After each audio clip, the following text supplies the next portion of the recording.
اکثر آپ کو بھی اس صورتحال کا سامنا کرنا پڑتا ہوگا جب آپ یہ سوچتے ہوں گے کہ دل کی مانے یا دماغ کی مانے.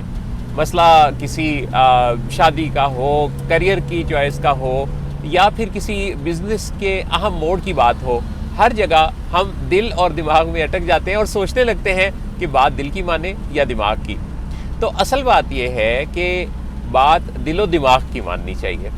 اچھا، بات شروع کہاں سے ہوتی ہے؟ بات شروع ہوتی ہے جذبات سے. جب بھی ہماری کسی کی طرف لائکنگ کا آغاز ہوتا ہے نا، تو یہ ہمارے ایموشنز ہوتے ہیں، ہمارے جذبات ہوتے ہیں. یعنی جذبات ایک ٹریگر پیدا کرتے ہیں.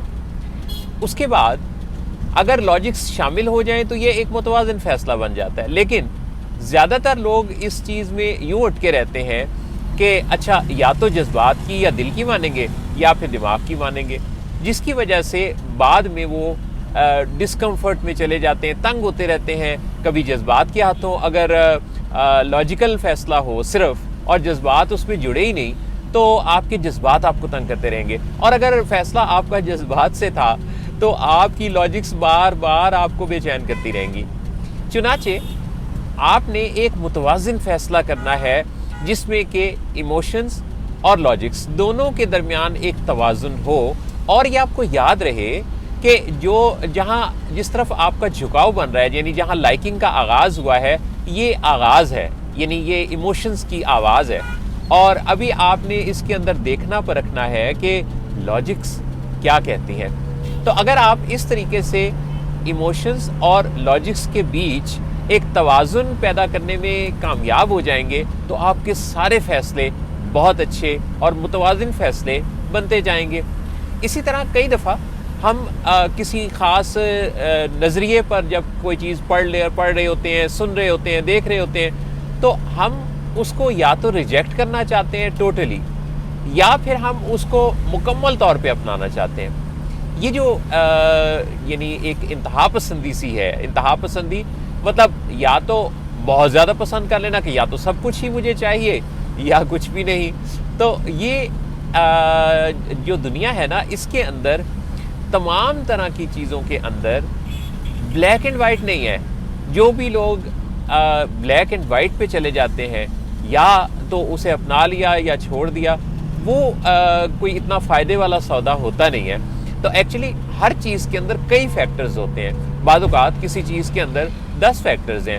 3 فیکٹرز آپ کو بہت اچھے لگ سکتے ہیں. 3 فیکٹرز ایسے ہوں گے جو آپ کو آلریڈی پتہ ہوں گے، آپ کہیں گے یار یہ کوئی نئی بات تو اس نے نہیں کی. 4 فیکٹرز ایسے ہوں گے جو آپ کو ہو سکتا ہے کہ آپ کو ایک نئی سوچ دیں. چنانچہ جتنی بھی چیزیں ہیں نالج کے لیول پہ، یا کسی سے آپ کوئی نظریہ لیتے ہیں، یا آپ کوئی سکل سیٹ کو اگر اپنا رہے ہیں، تو ہر جگہ پہ ایموشنز اور لاجکس دونوں کا توازن. اور پھر یہ چیز بھی کہ اس میں ہم نے بلیک اینڈ وائٹ، بلیک اور وائٹ کے نظریے پر نہیں جانا، بلکہ ایک متوازن فیلنگ، یعنی یا تو ہم نے اسے بالکل ریجیکٹ نہیں کر دینا کہ ہم اس میں کسی نئی بات سے محروم ہی ہو جائیں، یا پھر ہم نے اسے بغیر پرکھے ہوئے اپنا بھی نہیں لینا پورے کو ایک کلی طور پہ، کہ بعد میں ہمیں اس کے جو ڈسکمفرٹس ہیں وہ بے چین کریں.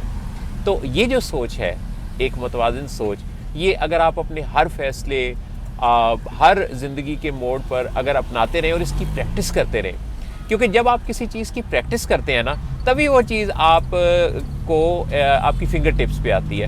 لیکن زیادہ تر ہم بھلا کیا کرتے ہیں؟ ہم یہ کرتے ہیں کہ ہم نے کوئی ایک چیز نئی سیکھی، اب سیکھنے کے بعد ہم نے اس کے بارے میں کوئی رائے بنائی اور کچھ سوچ بچار کی، لیکن اس کو ہم نے پریکٹس میں ہم نہ اپنا پائے. لہذا کوئی بھی نئی چیز جس پر آپ کا عقل و ذہن، آپ کا دل و دماغ اکٹھے متفق ہو جائیں، اس کو پھر باقاعدہ طور پہ یاد رکھیں، روٹین میں اس کو پریکٹس میں اپنائیں، اور آہستہ آہستہ سیکھتے چلے جائیں، کیونکہ تب وہ چیز آپ کی فنگر ٹپس پہ آئے گی اور پھر وہ ایک آٹو پائلٹ پہ چلی جائے گی. آپ کو وہ یعنی یاد نہیں رکھنا پڑے گا، وہ خود بخود آپ کی ایک فطرت ثانیہ بن جائے گی. سو دعا یہی ہے کہ ہم اپنی زندگی میں جو سیکھیں، جو سمجھیں، اسے پھر ہمیں اپنانے کی توفیق نصیب ہو. یہ تو پھر توفیق الہی ہے نا. اور توفیق الہی اگر ہم مانگتے رہیں تو اللہ پروردگار ہمیں توفیقات بھی عطا کرتا ہے اور اپنی مہربانیوں سے بھی نوازتا ہے۔ یہ سب دعائیں آپ سب کے لیے ہیں۔ سلامت رہیے، خوش رہیے، شاد و آباد رہیے۔ اللہ آپ سب کا حامی و ناصر ہو۔